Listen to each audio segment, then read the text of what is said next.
Vamos a ver, eu creo que hai dúas valoracións posibles para un premio literario, para os Xerais neste caso. Unha é a mediática, que desde logo o premio Xerais tense convertido ao longo dos anos, non sei se nunha das principais, nun dos principais centros informativos ou un dos principais acontecementos informativos no mundo literario galego, é dicir,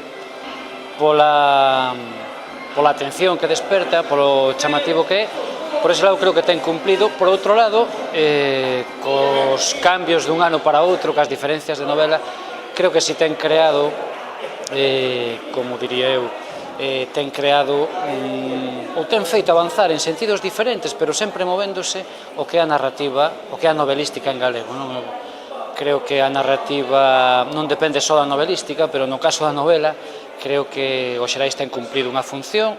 uns anos con outros, algúns anos máis brillantes, outros anos menos, pero leva dado quizáis, para ben e para mal, a media ou digamos a referencia do estado no que vai estando a novelística galega cada ano. Creo que por aí ten cumplido como termómetro mediático e tamén como termómetro literario. Isto daría para unha discusión como en que momento se encontra a novela en xeral e en que momento se encontra a novela galega en particular, pero é certo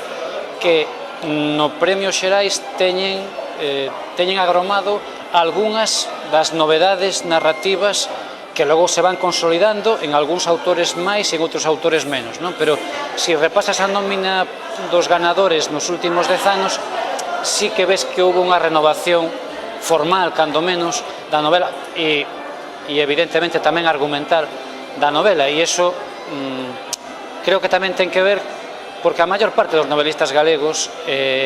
quizáis hai 2 ou 3 premios os que se presentan casi como obligados, porque eses son os premios que dan certa visibilidade, os Xerais, desde logo, e o Blanco Amor, por exemplo, son premios que ao final para todo novelista casi parece unha obrigación pasar por eles, e a ser posible ganalos, porque iso te coloca nunha situación de visibilidade e tamén nunha situación referencial a respecto do, digamos, do panorama literario novelístico galego.